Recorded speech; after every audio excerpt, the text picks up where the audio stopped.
eu sou a Fernanda Carrion, eu sou psicóloga. No momento eu estou fazendo formação no Conexão Formativa e no Encontro ACP, na clínica. Eu fiz mestrado em psicologia social e institucional. Eu gosto muito de trabalhar. Eu trabalhei no mestrado e continuo até hoje trabalhando com escuta clínica.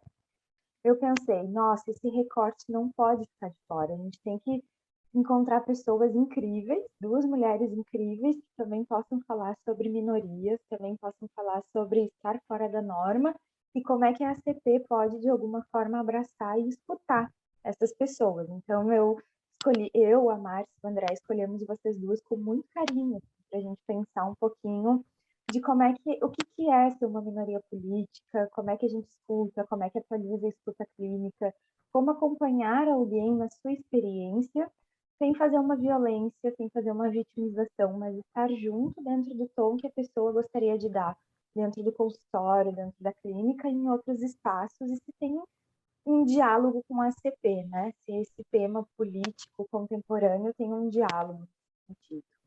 E eu acredito, tenho apostado muito que tem diálogo, acredito pela trajetória de vocês, que vocês também apostam muito nisso. E nosso bate-papo podia ser um pouquinho nessa linha também, dentro da pesquisa, dentro do consultório e dentro dos campos que vocês também estão inseridos. Maravilha. Então, eu vou me apresentar e depois talvez a Ana Flávia possa se apresentar e a gente começa a conversar, né, sobre isso. Primeiro, eu quero agradecer o convite, dizer que fiquei muito feliz, muito honrada, adorei a ideia do podcast e também pela escolha por ter sido convidada para este tema, né? Isso também me deixou muito feliz. Eu sou Virgínia Teles, eu trabalho com a ACP, atuo juntamente, né, com a ACP desde a minha graduação, eu me formei há 19 anos, e nos últimos anos, mais de uma década já, eu trabalho como docente de uma universidade federal. Então, essa questão da produção de conhecimento, de pesquisa e também da prática, porque eu também oriento estágio, então eu estou muito vinculada à formação do psicólogo, e dentro da universidade a gente sempre está envolvido com projetos voltados para a comunidade, né? De algum modo, seja a atuação no consultório mesmo, o atendimento clínico, psicoterápico, ou outras atividades, né, que se faz em instituições, com outros públicos. Então, essa é um pouco a minha trajetória, né? A ACP, ela é uma referência muito importante para mim, mas ela não é a única, né? Não pode ser a única. Quando a gente trabalha com o ser humano, a gente precisa beber de várias fontes, né? Acho que seria um pouco isso. Eu me chamo Ana Flávia. Eu não tenho tanto tempo de experiência dentro da psicologia e da CP também. Eu me formei faz um pouco mais de um ano. Eu me formei na PUC Campinas e eu também sou aluna de formação do projeto Conexão Formativa. E acredito que a Márcia e o André me indicaram, né, quando vocês estavam conversando sobre esse tema, porque eu e a Márcia estamos escrevendo um artigo sobre o atendimento centrado na pessoa a mulheres em situação de violência doméstica, mas no artigo a gente não usou esse termo, a gente está falando de relacionamentos abusivos. Interessante, interessante, meninas. Eu acho que estar entre mulheres falando de um tema tão potente sempre me deixa muito, muito feliz. Assim. E aí a questão das minorias políticas, né, que você traz, como é que essas minorias, como é que a gente lida com essas minorias na prática clínica, né, como é que isso aparece, acho que a ideia do podcast é por esse caminho, né, e, na verdade, assim, quando a gente pensa em minoria política, a gente pensa em grupos compostos por pessoas que têm pouco poder político e simbólico, em algum nível, né? Em algum sentido, essas pessoas têm pouco poder político e simbólico, né? Então, são pessoas que passam por algum tipo de vulnerabilidade, né? São pessoas que, mesmo que seja uma vulnerabilidade, não necessariamente em termos financeiros, mas alguma vulnerabilidade social, né? São pessoas, de um modo geral, contra-hegemônicas, né? Não, quando a gente fala de minorias políticas, as pessoas associam muito à pobreza, por exemplo, né? Mas não necessariamente. A gente não está falando de pessoas que sofrem alguma fragilidade por ter em algum sentido, elas têm o poder usurpado, né? Em algum sentido isso acontece. E aí a importância de ter uma visão interseccional, acho que isso que você está trazendo também, né? Porque quando a gente entende isso, essa visão mais interseccional, ela nos mostra que não é uma coisa que está estanque, estacionada, né? Então, se a gente pensa em aspectos mais centrais da interseccionalidade, como gênero, raça e classe, porque existem outros também, isso flutua, porque é pouco poder ou muito poder em relação a, né? Então, assim, eu não falei inicialmente, né? Mas eu sou uma mulher branca, cis, hétero, de classe média, né? Então, em algum sentido, eu estou mais acima numa pirâmide social, digamos assim, em termos de opressões, né? Mas eu não estou no topo da pirâmide se a gente pensa na questão do homem branco, cis, hétero, cristão, né? Então, é algo que está sempre relacionado a. Então, quando a gente pensa na prática clínica, pensar nessa questão das minorias políticas, não é pensar numa coisa estanque, assim, por exemplo, como eu faço para atender, sei lá, pessoas negras, né? Porque isso tudo é movimento, né? Tudo é movimento, é sempre algo muito relacional. Então, a mulher, de um modo geral, ela é uma minoria política, mas porque a gente vive numa sociedade patriarcal. Mas se ela é uma mulher branca, se ela é uma mulher negra, indígena, rica, pobre, lésbica, hétero, tudo isso vai fazer diferença, né? Então, é a gente pensar um pouco nesse movimento, nessa fluidez. E também, se eu puder acrescentar, eu também acho muito interessante perceber e a forma como cada indivíduo se percebe nessa pirâmide, né, da detenção dos poderes, assim, porque tem gente que, por mais que viva num sistema bastante opressor, não se sente oprimida em comparação com uma pessoa que vive uma realidade semelhante. Então, como cada pessoa conta a sua história de opressão, né? Como internaliza isso como fazendo parte da sua história, né? Acho que faz parte do movimento, sim. Com certeza. E acho que quando a gente pensa do modo como vocês estão colocando, pelo menos para mim, uma provocação muito interessante, no sentido de, então eu tenho que prestar atenção e acompanhar, e não direcionar o processo, né? Acho que o processo terapêutico, ele não serve para elucidar essas opressões, mas para acompanhar como é que isso é visto, sentido, experienciado pelo sujeito. Sim. O que eu acho que assim é importante a gente entender isso, que o atendimento clínico ele não é uma palestra, né? Você não vai explicar para a pessoa como é a vida dela. E aí, se a gente traz isso para a ACP, para a abordagem centrada, mais ainda porque realmente a gente trabalha nessa perspectiva de que o outro venha com a sua carga, com a sua história, que ele se mostre para nós, né? Então, não sou eu que vou explicar para ele como é a vida dele. Mas é muito importante a gente ter esse conhecimento do todo da sociedade que a gente vive, porque muitas vezes as pessoas elas não identificam mesmo a opressão que elas vivem, mas elas vivem essa opressão, né? Então, a gente vive numa sociedade que não tem como a gente negar que o racismo existe, que o machismo existe, e em determinado momento a gente vai ter que fazer algumas escolhas aí como terapeuta, né? Eu tô falando do quanto que a gente pode esclarecer certas questões para a pessoa, né? Do quanto que a gente vai recuar um pouco e deixar que a própria pessoa ela leve assim o caminho, né? Mas é muito importante que a gente tenha essa compreensão do todo, até para entender que recursos essas pessoas têm na terapia. Porque uma coisa, uma discussão que eu faço, que a gente discute muito, eu tenho um pequeno grupo, né? A gente tem um Instagram, vou fazer aqui a propaganda. Eu participo de um Instagram juntamente com Isadora Dias e Leonardo Aguiar, que a gente tem o Pluriverso ACP. E embora a gente não seja assim refém do Instagram em termos de ficar fazendo publicações constantes, mas a gente se fala todos os dias praticamente. A gente sempre está fazendo discussões teóricas, inclusive.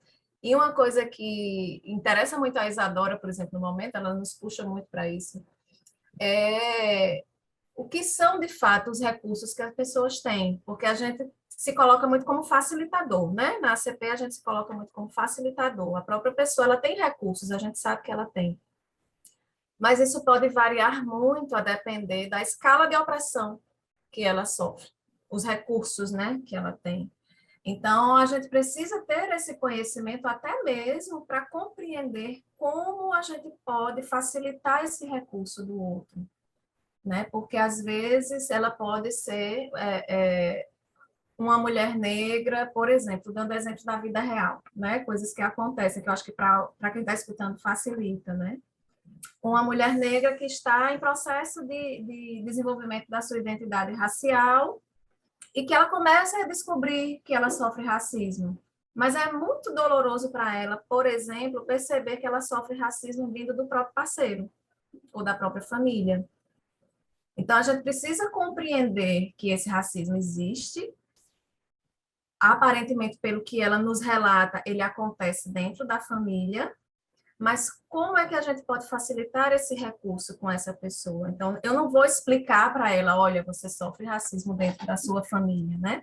Mas eu preciso ter essa compreensão para estar atenta aos melhores recursos a serem facilitados ali.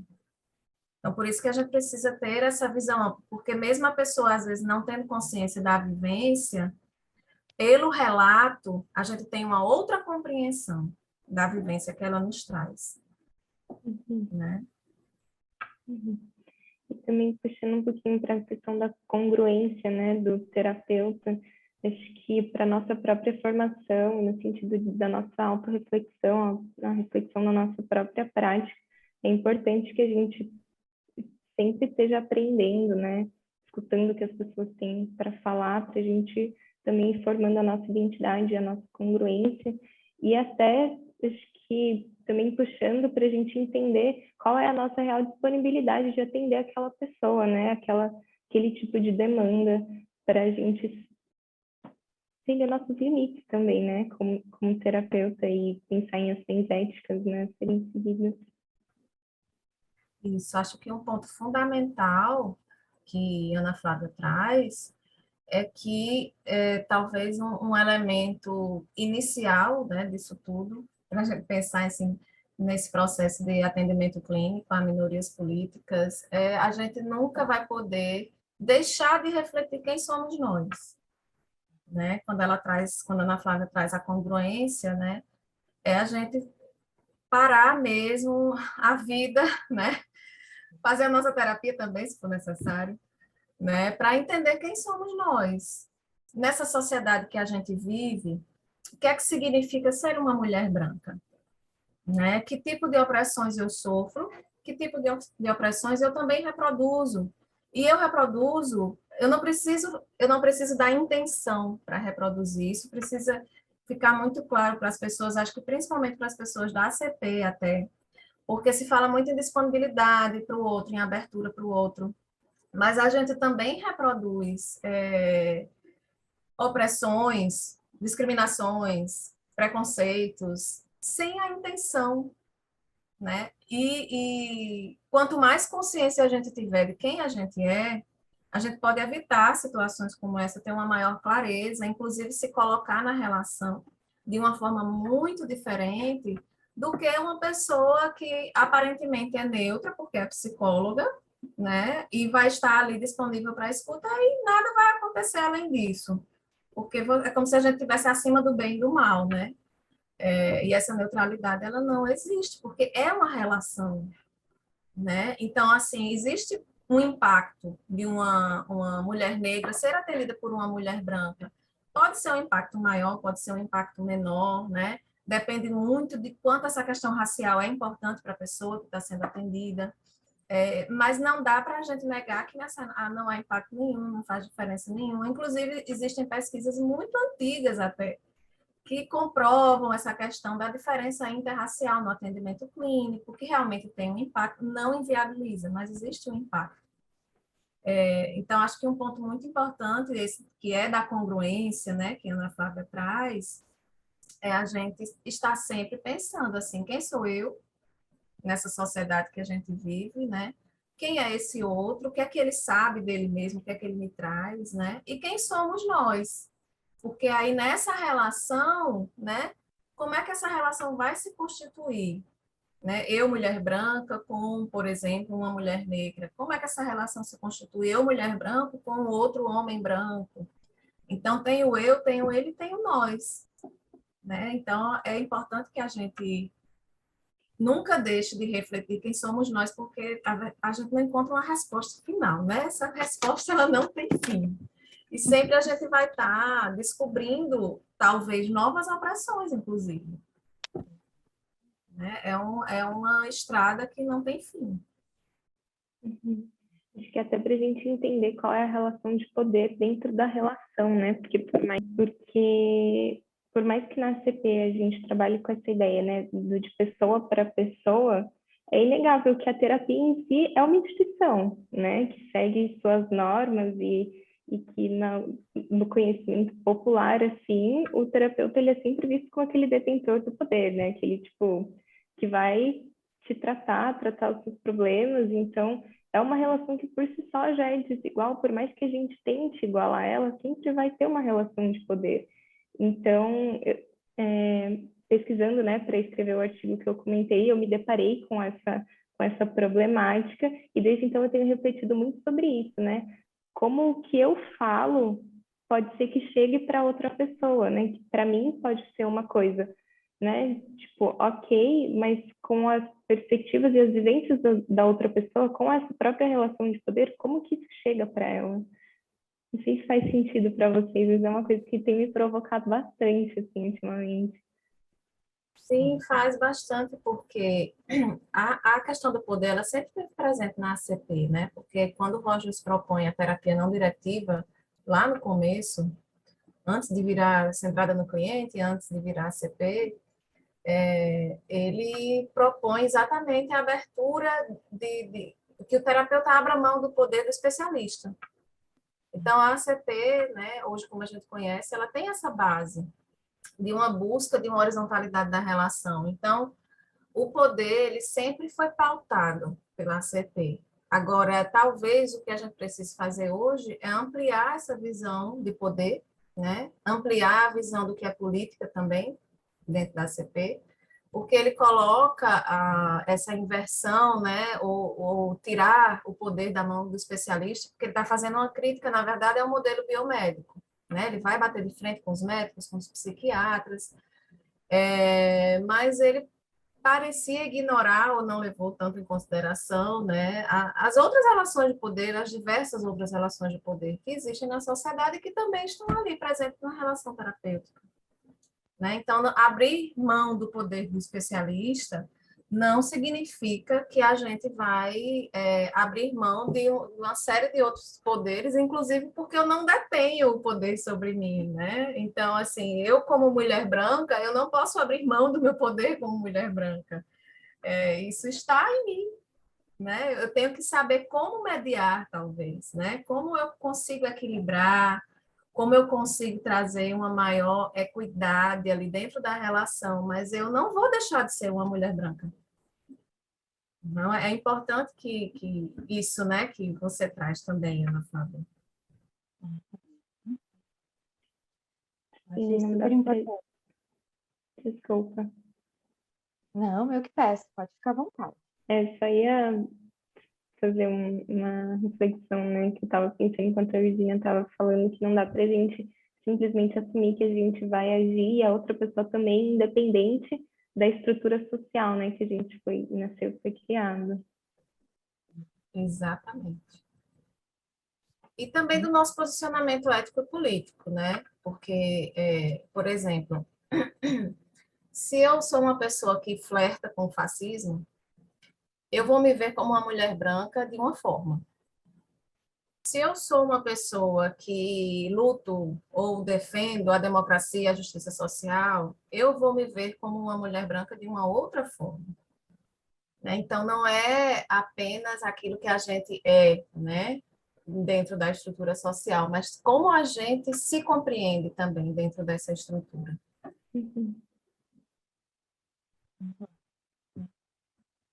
E de como nada disso fica do lado de fora da porta do consultório, né? Eu acho que durante a graduação eu aprendi que tinha que deixar essas coisas do lado de fora do consultório, e o meu grande espanto nos primeiros estágios que eu fui fazer, quando isso era impossível de ser feito, de que eu não conseguia deixar essas questões para fora, porque eu não sou um sujeito estendido, né? Eu sou um sujeito complexo como um todo, que tem vários atravessamentos, e esses atravessamentos sociais, culturais, geopolíticos e por aí vai, estão sempre compondo a minha escuta, né? E como vocês super bem colocaram, não é neutra, não é separada de todas essas expectativas e normas sociais, não é separada desses lugares sociais que as desigualdades e as opressões criam. Uhum. Uhum. Então, aí a importância da gente ter esse conhecimento para estar atualizando também a teoria, né? Atualizando a nossa escuta. Acho que o que a Ana Flávia faz aí nesse trabalho árduo, que parece estar sendo árduo, né? Na escrita desse artigo, é isso.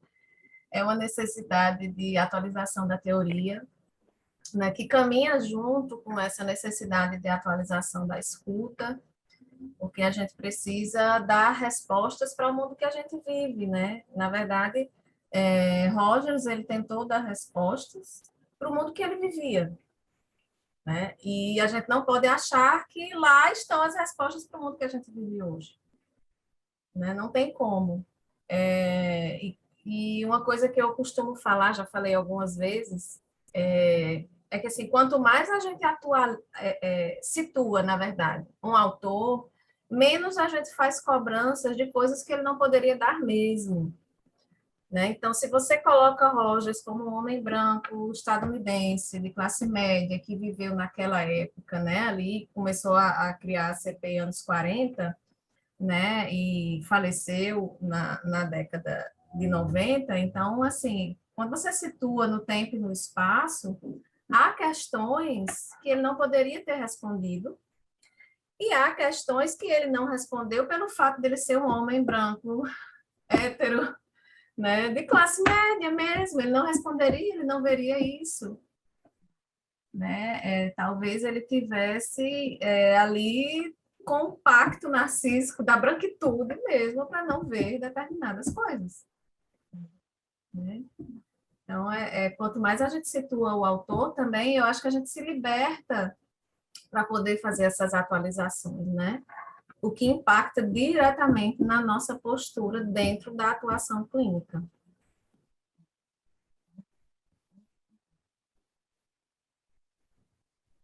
Sim, acho que até para a gente também não cair naquele conto de enquadrar a pessoa, o cliente, dentro da teoria, né? E o que a teoria tem para oferecer. Sim, exatamente, né? E aí tá o tempo todo pensando que a gente não está isolado do mundo também, né? Porque as pessoas falam da prática clínica em consultório, a prática da psicoterapia, como se fosse um mundo privado à parte, né? E como se o nosso trabalho ele também não interferisse no mundo. A gente vai fazer um trabalho ali só com aquela pessoa e fica fechado nesse universo particular, né? E na verdade a gente precisa também pensar que mundo a gente cultiva com a clínica da gente, né? Que mundo é esse que eu estou cultivando? A minha clínica, ela corresponde a que mudança social que eu estou procurando, né? Então, existe realmente um olhar para o horizonte que vai além do que o cliente está me trazendo, né? Daquela pessoa ali, singular, individual. Então, quando a gente pensa nisso, aí a gente pensa assim, será que a minha escuta é uma escuta emancipatória? será que a minha escuta é uma escuta de fato libertadora? Né? Onde é que está a liberdade na nossa sociedade? Onde é que estão os grilhões, né? Quais são os grilhões que eu posso me libertar? Quais são os grilhões que eu não vou me libertar, porque a sociedade não vai mudar em determinados aspectos durante o meu tempo de vida, mas talvez eu possa me movimentar mesmo com esses grilhões, né? Eles vão estar aqui, mas eu também posso me movimentar. Então, a nossa escuta ela acaba também fazendo com que o outro também se sinta parte desse mundo, né? Porque quantas vezes as pessoas chegam para serem atendidas achando que o problema é delas, sem esse olhar, né? De que assim, olha, não que a gente vai ficar dando palestra, né? Mas de que muita coisa do que ela vive é porque ela vive numa sociedade patriarcal mesmo,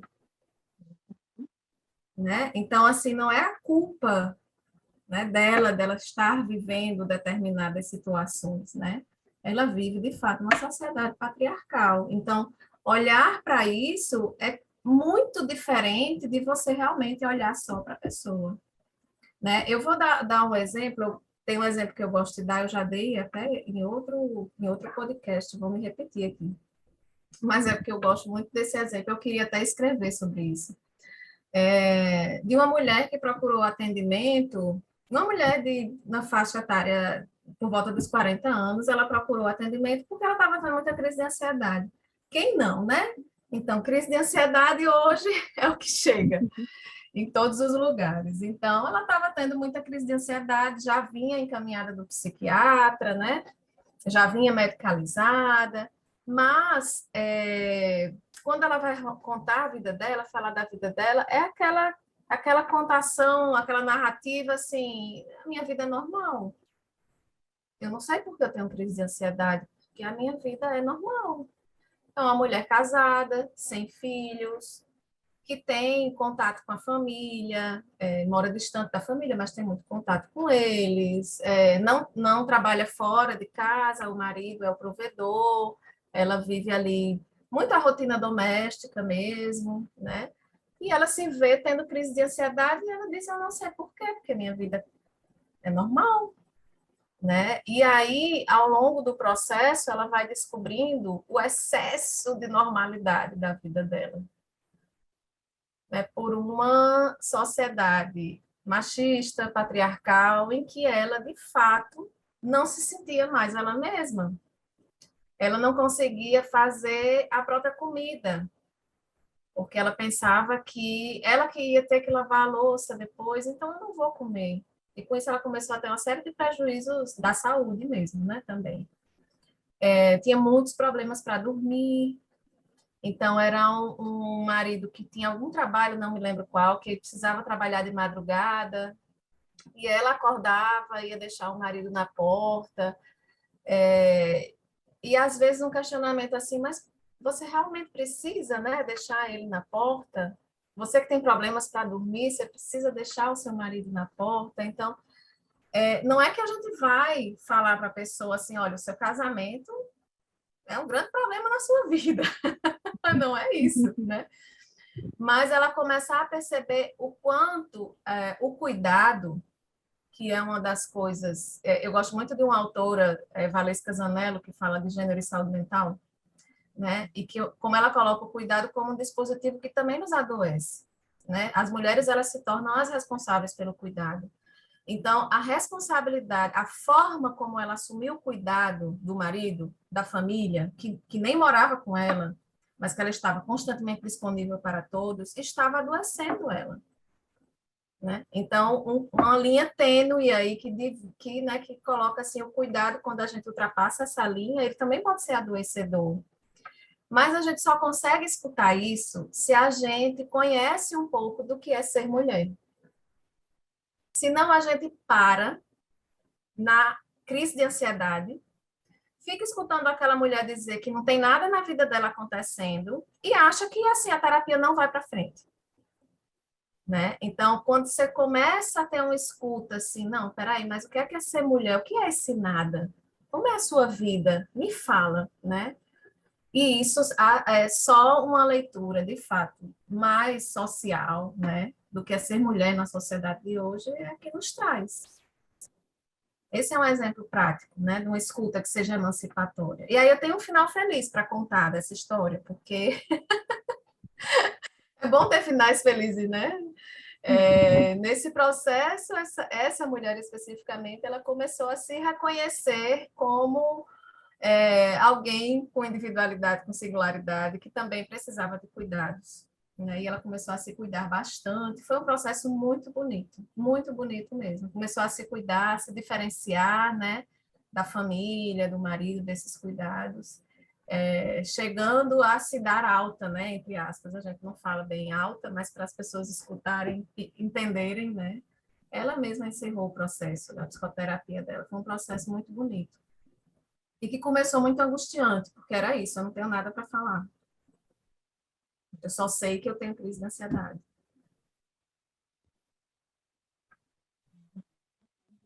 É interessante pensar como o pessoal também é político, né? E que uma escuta emancipatória reflete muito nessas questões. Eu também gosto muito da Valesca Zanella. Fiquei muito feliz que você também citou ela. Um ponto em comum, outro ponto em comum. E o quanto essa mulher, só dela se emancipar nesse sentido do cuidado, né? O quanto isso é um ato político, né? Uma revolução. Isso. E é político por parte do terapeuta também, né? Então, é muito difícil a gente explicar como é que se faz isso, porque as pessoas esperam uma técnica, né? Ou que a gente dê uma resposta, assim, olha, se você for atender uma mulher de violência doméstica, que sofre violência doméstica, você vai fazer tal coisa. Não, a sua questão é o quê? Você atende mulheres negras que sofrem com racismo, elas estão construindo, então você vai fazer tal coisa. E, obviamente, a gente não tem receita, não tem resposta, né? A gente vai construir esse caminho juntamente com a pessoa. Mas a forma como a gente escuta, a forma como a gente consegue enxergar aquele sofrimento, ele muda bastante a partir do momento em que a gente se localiza geopoliticamente dentro da sociedade. É uma escuta muito diferenciada.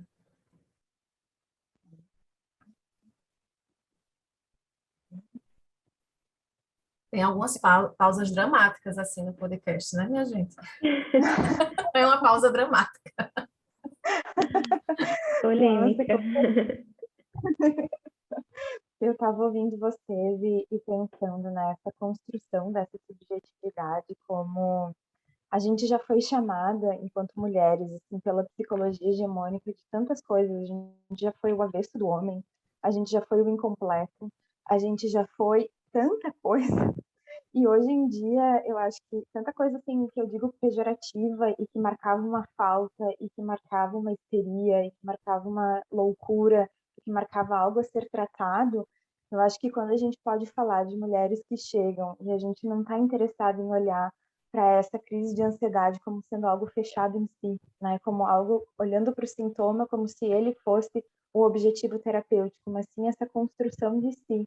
Como é que a gente pode limpar esses introjetos, limpar essas ideias culturais que estão incutidas discursivamente, a nível, às vezes, inconsciente, que a gente vai performando, reproduzindo no nosso dia a dia, e vamos, dentro da escuta clínica, conseguindo fazer essa limpeza, né? Bom, isso aqui são pistas para mim, isso aqui são pistas para a sociedade, isso aqui são pistas para o que esperam que eu faça, isso aqui é pista para, é onde eu estou, é o que eu quero construir, como a gente vai criando essas aberturas de construção de si, né? Eu acho que essa é a grande potência que sempre me chama para a CP, e acho que ouvir vocês hoje me deu muito mais gás e força para continuar pensando nessas produções de subjetividade como algo de potência. Eu falo muito potência, já estou ficando um pouco incomodada com quanto eu me repito com essa palavra, mas é que vocês estão me dando muito essa ideia hoje, assim, quanto está sendo importante ouvir vocês, e imagino que para as pessoas que estão nos ouvindo também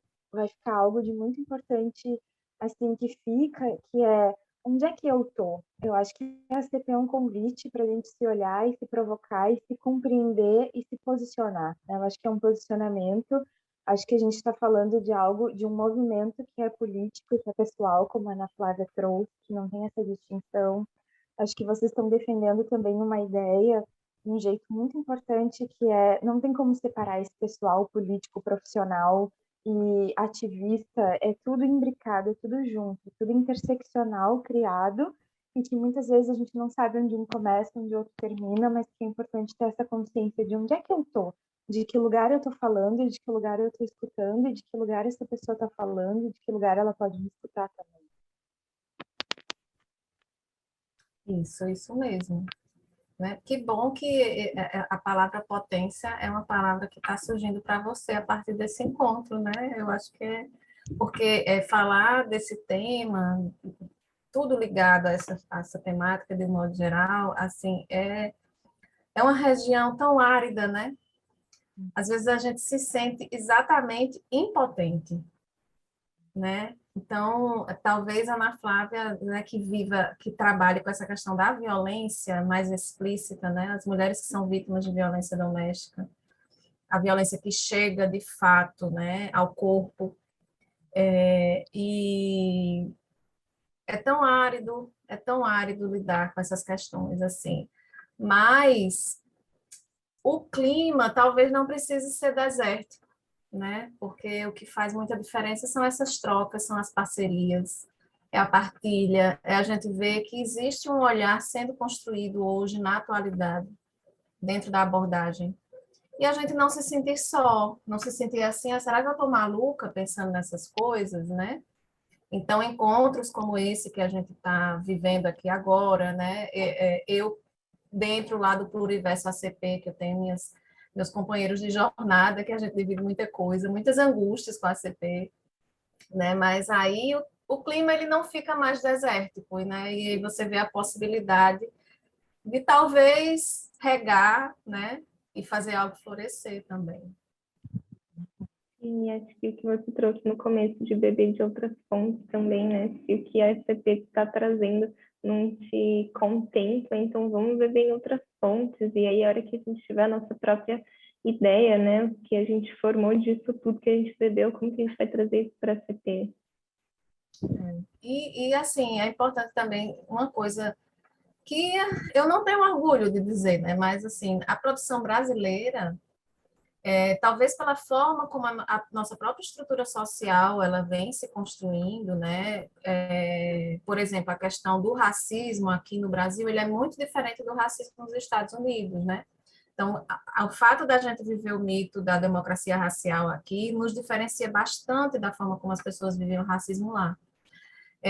Então, a gente tem uma lacuna imensa de produção, sendo que a gente tem produções norte-americanas, estadunidenses, sobre racismo e ACP.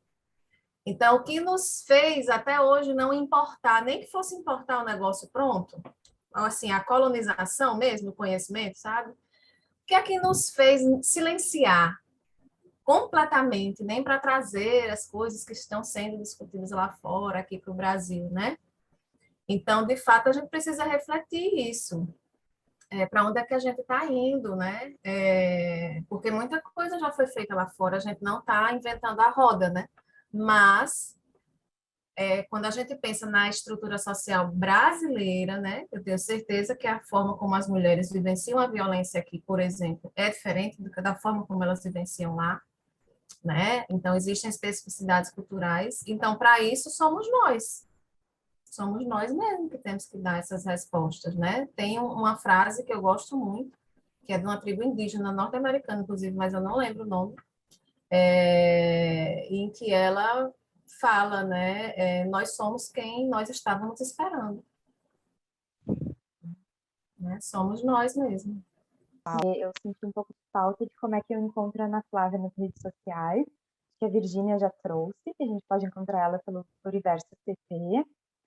E tu, Ana, como é que a gente te encontra?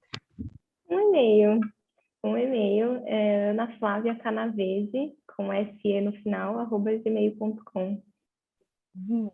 Tá vendo? Já se tornou mais acessível para o mundo. Quem quiser artigo de Ana Flávia, o que ela está lendo, o que ela está estudando, já pode mandar um e-mail. Exatamente, exatamente. E tu, Virgínia, gostaria de deixar teu e-mail também, além do Pluriverso CP? Meu e-mail pessoal é virginiateles@gmail.com. Podem mandar e-mail. Eu não sou a pessoa assim mais rápida da face da Terra, mas eu respondo.